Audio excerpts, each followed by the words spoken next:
So these are the cliffs of Gallipoli or Gallipoli, and there seems to be a bushfire gone through, and may have made it even more stark and serious than it really is. And that's looking back to Anzac Cove. And here I am standing on the beach of Anzac Cove, and this is where the men would have come ashore. They've been transported with their horses to here from Egypt under orders from the British generals, and tens of thousands of men were in the battalion, and they came ashore here and were met with ferocious fire from the mountain tops above, the cliffs above, that even on a good day you wouldn't want to traverse. It's led by Turkey's greatest general, Mustafa Kemal, and his Ataturk memorial is in Ankara, and that's equally breathtaking, as important to the Turks as it is to us, this cove.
That'll give you a good idea what it would have been like coming ashore fully loaded up, possibly soaking wet, trying to clean your gun,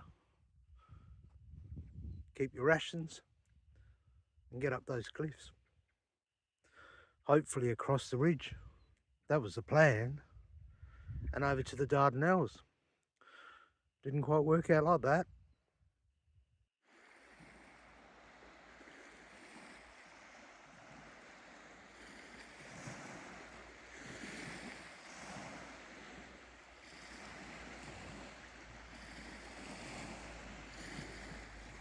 And here's the Anzac Cove Memorial Guard dogs, and they're everywhere in Turkey. One's having a sleep, but they're like ferocious looking animals, but they've got hearts of gold. They're just so placid, like a child could come up and pat them on the head, and they just stand there, sit there.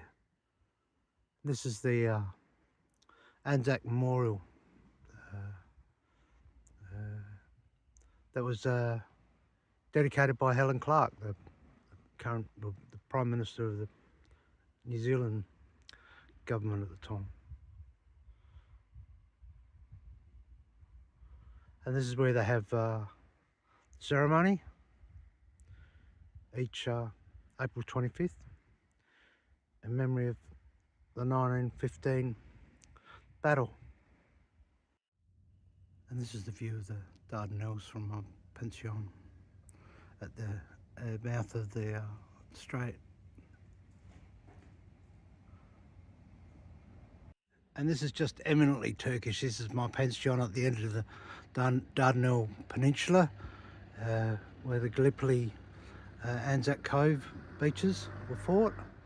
And this is a sort of sunset you get out here. I'm at the head of the Dardanelles, which was the point that was prized by the British generals, and they managed to get ashore at Anzac Cove.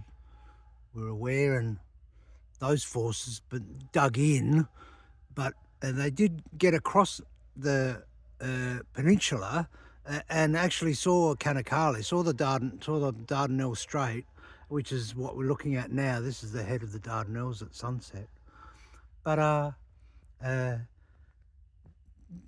this is a Roman ruin. This is like a medieval castle, just in the little village I'm staying at tonight. And this is dawn from my pension at the edge of the Dardanelles on the Gallipoli coast.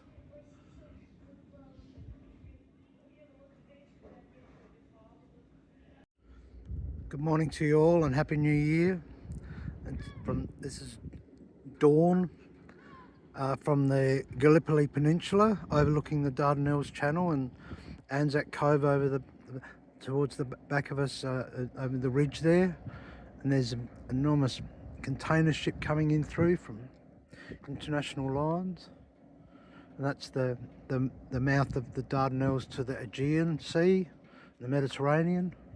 And this is the Khaleesi, or the castle entryway from the small village I stayed in last night at the end of this peninsula.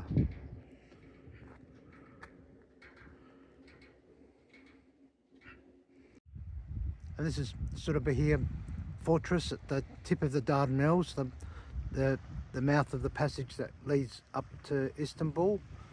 And for thousands of years this has been protected by the Turkish nation because of its significance, and the British and the Navy and the French navies weren't able to move any further forward because of cannons and also the 1915 Gallipoli assault was held back as well, and that's how the Anzac tradition formed. Good morning. It's a chilly morning at the edge of the Dardanelles Peninsula, and there's a lighthouse that is around towards Anzac Cove where the Gallipoli troops, the Anzacs, landed. And this is the Khaleesi, or castle, at the edge of the Dardanelles Passage. And this is thousands, well, it's a 1,000 years old. And this is where I stayed last night. And further down the coast is a memorial for the Turkish troops.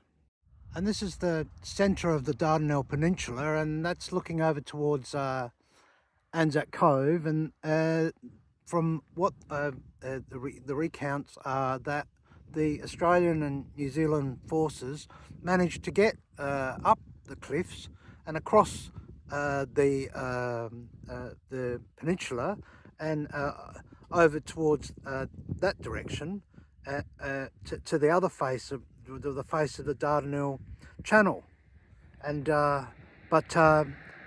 and they became within sight of the channel that they wanted to capture, but were repelled yet again by